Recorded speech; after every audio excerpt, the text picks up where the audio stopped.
más importante en esto es que ahora distingamos nosotros qué carácter tiene de valor o de preeminencia o de importancia en la iglesia. Y entonces nosotros empecemos con el Concilio Vaticano II, mirando y después vemos ese valor, porque en el Concilio Vaticano vamos a ver las diferencias de los valores según lo que sea.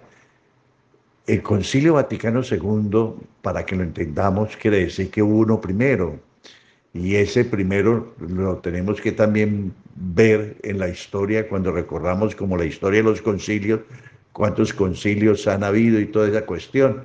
Pero para ahora es importante ese Concilio Vaticano II, que es de nuestro tiempo, del siglo pasado, porque ya estamos en el siglo XXI. Ese Concilio Vaticano II se hace por invitación del Santo Padre. Y aquí hay una verdad que tenemos que tener clara. El concilio sin la autoridad del Papa no tiene validez. Con la autoridad del Papa tiene validez, o sea, tiene que ser citado por el Papa. No implica que esté presente siempre en las reuniones, pero sí todo tiene que ser avalado por el vicario de Cristo, que es el Papa, entonces tiene validez para la Iglesia. Fue citado por el Papa Juan XXIII en 1959 y se inició el 11 de octubre de 1962. Y en ese concilio intervinieron dos papas, porque el papa citante, Juan XXIII, murió en la primera sección y le continuó el papa elegido después de la muerte de Juan XXIII, Pablo VI, y se inició la segunda sesión, se continúa el Concilio Vaticano II, fue el 29 de septiembre de 1963. Consta de 10 sesiones, o sea, 10 periodos o 10 etapas, siendo la 10ª sesión pública la clausura solemne del concilio. Esa fue el 8 de diciembre de 1965 y están distribuidos los documentos que se publicaron allí en 4 constituciones.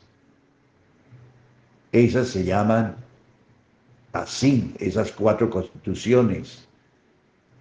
Sacrosanctum Concilium, que tiene que ver con la liturgia, la reforma de la liturgia, y las constituciones dogmáticas Lumen Gentium sobre la Iglesia, sobre la esencia y naturaleza de la Iglesia, y la Dei Verbum, también dogmática, sobre la divina revelación, la palabra de Dios, la escritura, la Biblia, y una 4ª constitución que es pastoral, que es la Gaudium et Spes, que es la importancia de la Iglesia en el mundo actual. Esas son 4 constituciones.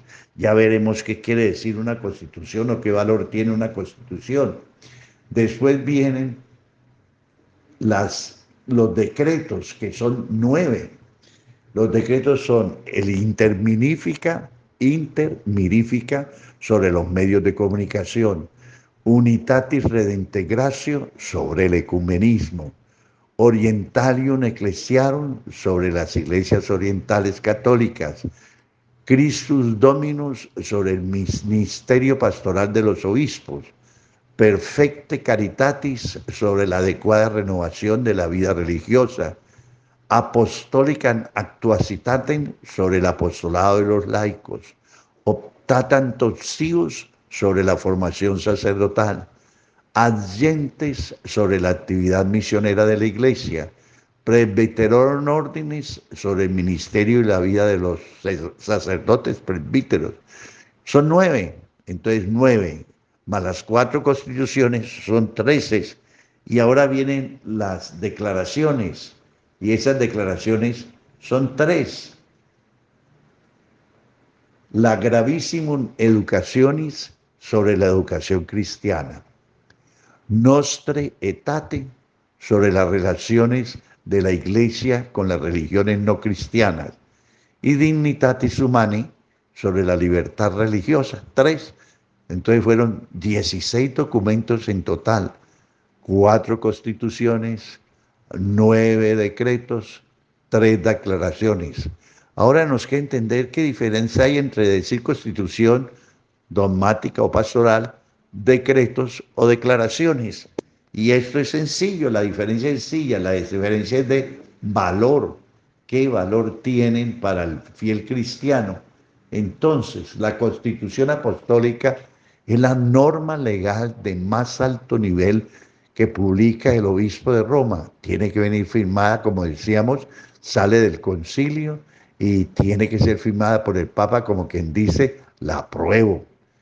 El término constitución proviene del latín constitutio, que definía cualquier ley importante publicada por el emperador romano y que esa se conserva en documentos de la Iglesia debido a la herencia que el derecho canónico tomó del derecho romano. De la Iglesia recibió eso del derecho romano.